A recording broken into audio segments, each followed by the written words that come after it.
I really think this is Zenith's best watch of the year and possibly one of their best watches they've ever made. This is the new Zenith Chronomaster Original triple calendar with a natural Lapis Lazuli stone dial. Now, stone dials have been kind of seeing a resurgence over the last few years. You can see Piaget with stone dials coming up on the aftermarket and all these other stuff. But I really like that Zenith uses their most modern version of the triple calendar movement and then puts it with a Lapis Lazuli dial to kind of create that imagery of the night sky and tying in with the Zenith logo.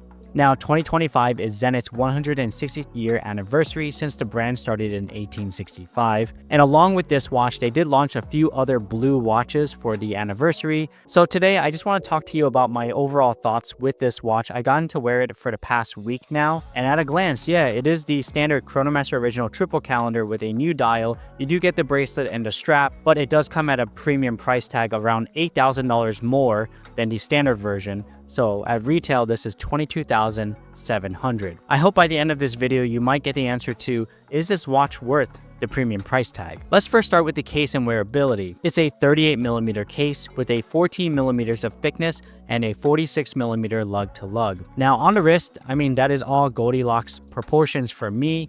The lugs fit really comfortably within my wrist, despite it being a little bit thicker at 14mm. In retrospect, that's not that much thicker than something like the Omega Speedmaster Moonwatch, which either makes the Zenith more impressive or makes the Omega sound a little thick since it's a manual winding. But for 14mm of thickness, the watch does sit fine on my wrist. I did see online people said that it sits a little bit tall. I think the watch fits really well on my wrist. It's actually able to slip under a shirt cuff. And because it's in the dressier A386 case, it does tend to wear a little bit more compact. Now the case is in stainless steel. You have high polishing on the side and the crown and the pushers with brush finishing on top. I like that the crown and pushers are exposed. It gives that vintage feeling, but like with high performance in mind. And on the other side of the case, you do have two pusher indents to set the moonphase and the day. Now this watch does come with the bracelet and the strap option. The bracelet is like the standard Chronomaster original bracelet. It's a 3-link with also high polish and brush finishing. On the clasp, you do have manual micro adjustment holes. And if you wanted some additional on-the-fly capability, you could go third-party to a brand like Reef, who actually offers an on-the-fly extension link. I actually do like the blue calfskin strap that it also comes with a butterfly deploying clasp. I think the blue calfskin strap matches really nicely with this watch. But I will say, for the most part, I've been wearing it the last week. I put it on a deluxe cut-to-size mosaic rubber strap in 19mm, and it's pretty much stayed on this strap since then. Right now, it's about summertime in New York, so I wanted something that I didn't really worry about sweating on. And the strap just makes the watch hug my wrist really nicely and very comfortable on the wrist overall. The watch does have a 5-bar water resistance, so it's a little bit better than like the dress watches, which has 3-bar, but it's not fully waterproof, so I definitely would not submerge it. And overall, when I think about the thickness and how the watch sits on my wrist, I find it really impressive overall. 14mm of thickness, you're able to get a full automatic winding rotor with an El Primero movement, a 1/10 of a second chronograph, a triple calendar month, day, date, and moon phase. With a sapphire crystal case back, you get to see the blue column wheel from the chronograph, as well as a skeletonized movement, and it has sapphire crystal on top. Now let's talk about the main showstopper here, the dial. You can see from an angle that it's a nice thick cut of Lapis Lazuli. And I'm just really impressed with what Zenith has been able to do, because it's like such a smart combination of using the Zenith logo, meaning the highest point in the sky, the highest point in watchmaking, and using a natural stone like Lapis Lazuli to kind of create this imagery of the night sky. What was the manufacturer thinking? It's not like you can just call them and tell them how you feel, right? Hey Roman, how are you doing? Very good, thank you. Thank you, Derek, for having me. Pleasure. I have here this new Zenith Chronomaster What a beautiful watch. triple calendar Lapis Lazuli dial. What were some challenges with working with Lapis Lazuli as a dial? It was impossible to totally replace the base plate of the dial. So we had to work on the, regular brass platform, and then to put the Lapis Lazuli above it. So that's why you have this thickness. And of course, when you work with natural stones, you have to have a minimal thickness in order to be able to just cut it.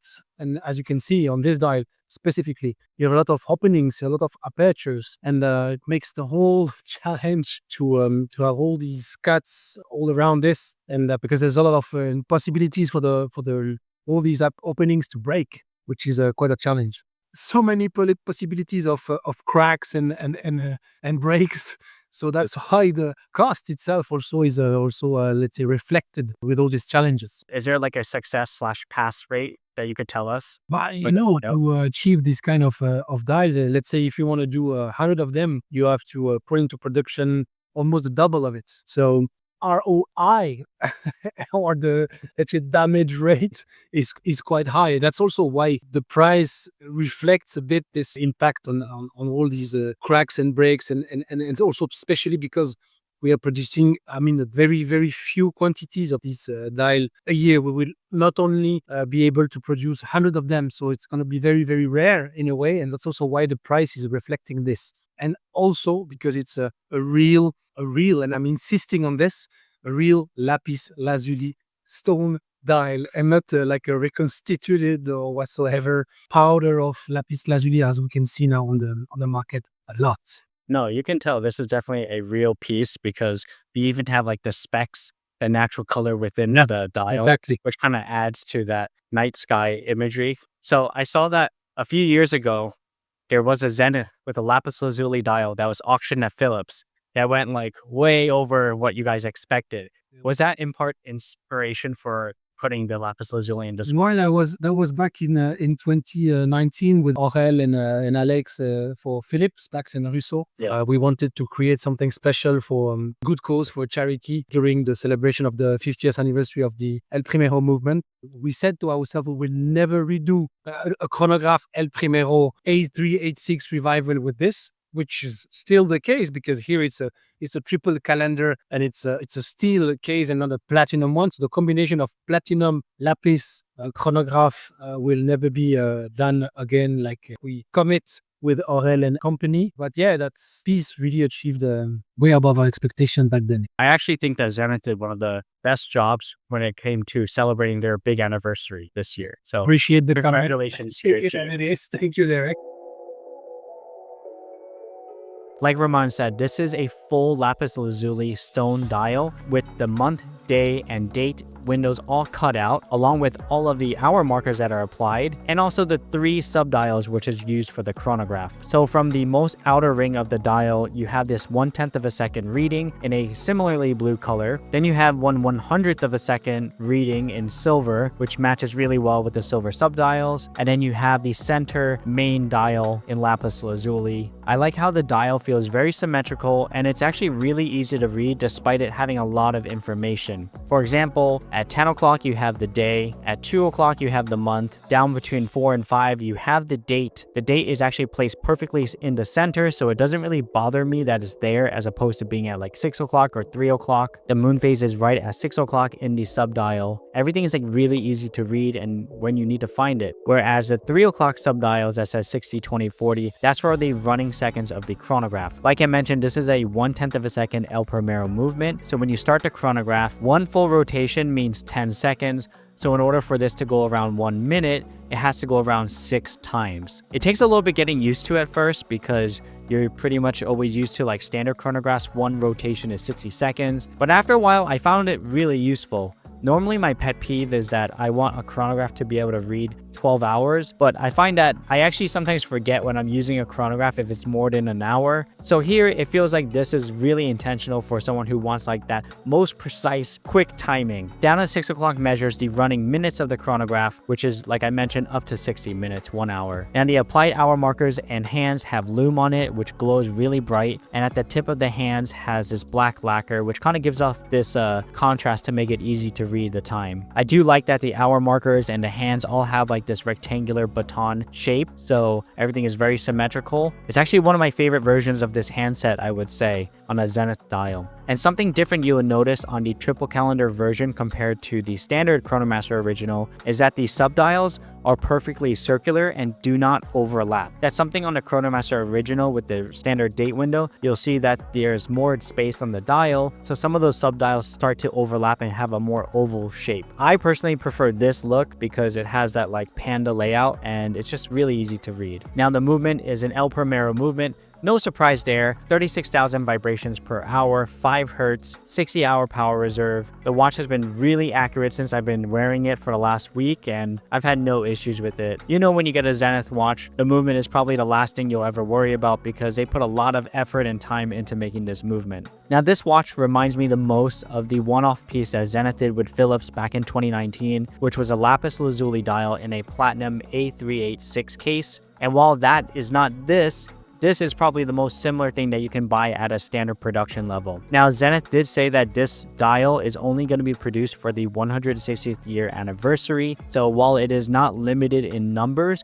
it is limited in production. And the nice thing is that no two stone dials will be exactly the same. So it actually feels a little bit more limited than you might think, even though they didn't write the limited number. And overall, over the last week since I've been wearing this watch, what are my final opinions about this? Well, yeah, I honestly really love this watch. I think that the dial is so stunning because with the natural stone, usually when you have like a dark blue or black dial, if you go in certain lighting conditions, it can always look black. But with this natural Lapis Lazuli, even when I'm looking at it right now where it's not really nicely lit, I can still see like the gold flakes or those specks inside the stone.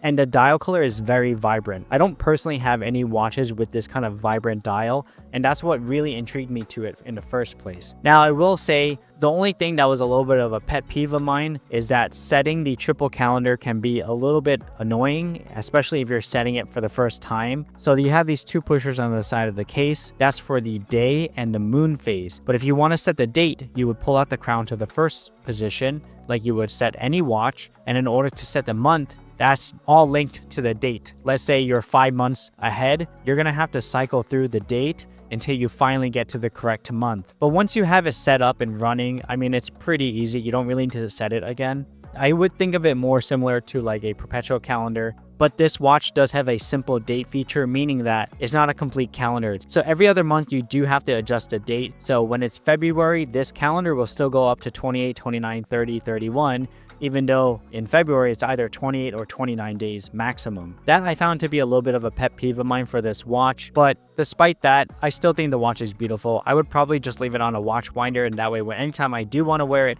I just have to set the date a few days ahead if I do miss setting it at the end of the month. When you take everything into consideration, the Lapis Lazuli stone dial, the triple calendar with moon phase, the El Primero movement, the super wearable case size, the fact that you get the stainless steel bracelet and the leather strap, this watch does come at a total of $22,700. Let me know your thoughts about the watch overall, the pricing, the dial, what you think of it.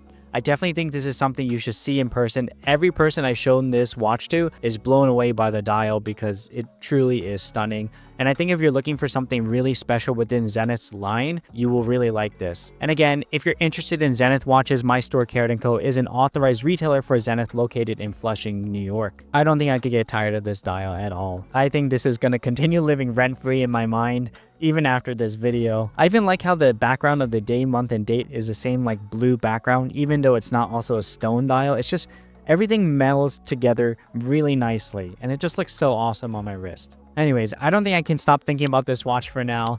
This is definitely going to be one of my favorite watches of 2025, so don't be surprised if I include it at the list at the end of this year. Thanks for watching this video. I'll see you in the next one. Bye.